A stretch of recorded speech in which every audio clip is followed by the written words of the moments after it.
Препараты для бронхита. Вообще такое может быть? То есть ранее я для вас разбирал препараты от кашля, препараты для кашля.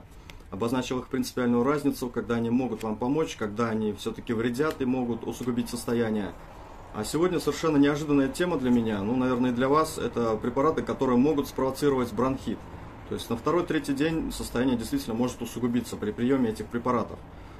В тексте к данному видео я обозначу и раскрою эту тему.